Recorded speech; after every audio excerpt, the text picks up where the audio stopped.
Hi guys, today we are making some methi and eggs. To the pan, add in onion together with chilies, as many as you like, 3 to 4 garlic finely chopped up, and some curry leaves, as well as about a 1/4 teaspoon of jeera seeds. Add in about a 1/4 tablespoon of turmeric,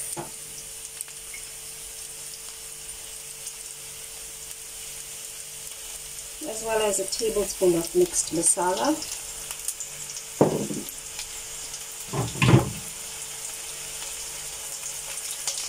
Add in 1/2 teaspoon of crushed ginger and garlic, as well as 1 small tomato.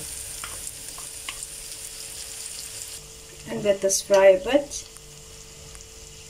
Now add in the methi. Add some salt to taste and let this fry. Once it is fried, add in the egg.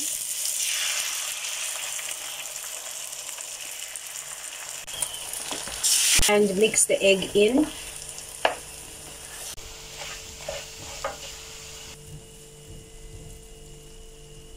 Serve with bread or roti. Enjoy!